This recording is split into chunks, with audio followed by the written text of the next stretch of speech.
तर तुम्ही कधी असं ऐकलंय का की एखाद्या शेतकऱ्यानं आपलं डाळिंबाचं झाड असू द्या, आंब्याचं असू द्या, नारळाचं असू द्या, इव्हन म्हणजे कोणतंही पीक असू द्या, तर त्याला स्वतःहून पाणी देऊन देऊन मारलंय असं ऐकलंय का कधी? तर मी आज तुम्हाला तेच दाखवतोय. तर हे बघा, हे जे दिसतंय तुम्हाला हा ड्रिपर, हे डाळिंबाचं रोप आणि हे त्याच्या बुडामध्ये चाललेलं पाणी. हे जेव्हा आपण सुरुवातीला झाड जे लावतो त्यावेळेस जास्तीत जास्त एक 4 ते 5 महिन्यापर्यंत, जास्तीत 6 महिन्यापर्यंतच त्या झाडाच्या बाजूला पाणी पडलं पाहिजे.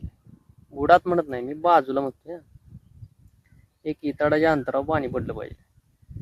तर जसं जसं आपण लहान असताना जसं आपल्याला चमच्यानं भरवलं जातं थोडं थोडं थोडं थोडं, आणि नंतर आपल्या आपण खायला शिकतो, तसंच ह्या झाडाचं पण आहे. त्याला सुरुवातीला फक्त त्याच्या जवळ आपल्याला पाणी द्यायचं आहे. नंतर कालांतरानं 5-6 महिन्यानं हे जे डिपर आहेत, हे जे दिसत आहेत, हे डिपर त्याच्या बुडामध्ये पाणी घालवतात आणि हे झाड मरते. तर हे डिपर आपण 4 ते 5-6 महिन्यानं त्याच्या बुडापासून कमीत कमी 1.5 ते 2 फुटाच्या अंतरावर आपण डिपर मारायचे. त्या बुडात पाणी जाता कामा नये. जर असं पाणी बुडात जात राहिलं तर आपण स्वतः मुद्दामून हे झाड मारत आहोत हे लक्षात घ्या. अशा बारीक गोष्टी आहेत ज्या मर रोगाला आपण स्वतःहून मर रोग आपण आपल्या शेतीत आणतोय, एवढं डोक्यात घ्या. एवढ्या बारीक गोष्टी लक्षात घेतल्या तर व्यवस्थित मार्गाने आपण जाऊ शकतो. बारीक सारीक गोष्टीच आपण म्हणजे मी सोडून देतो की बघू, उद्या बंद करू, परवा बंद करू, तोपर्यंत हे झाड मरते. हे आपल्यासारखंच आहे हो.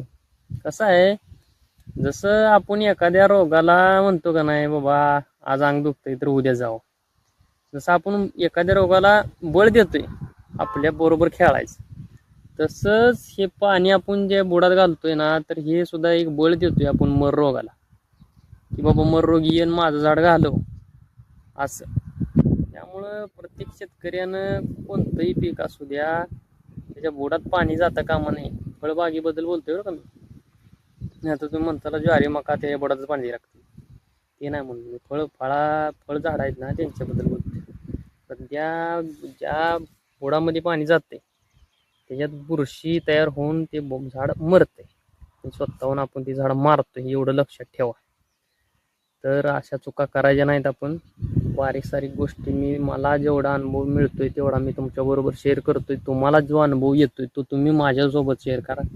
कमेंटमध्ये मला नक्की सांगा की तुम्ही ही जी गोष्ट मी सांगितली ही किती दिवसानं, खरं सांगायचं, किती दिवसानं हे डिपर तुम्ही बुडापासून 1.5 ते 2 फुटापर्यंत नेलेत, हे कमेंट करून तुम्ही नक्की सांगायचं आहे मला. तर अशाच नवीन नवीन व्हिडिओसाठी मला फॉलो करा, सबस्क्राईब करा आणि कमेंट करून नक्की सांगा की तुम्ही किती दिवसांनी हे ड्रिपर बुडापासून 1.5 ते 2 फुटापर्यंत नेलेले आहेत. धन्यवाद.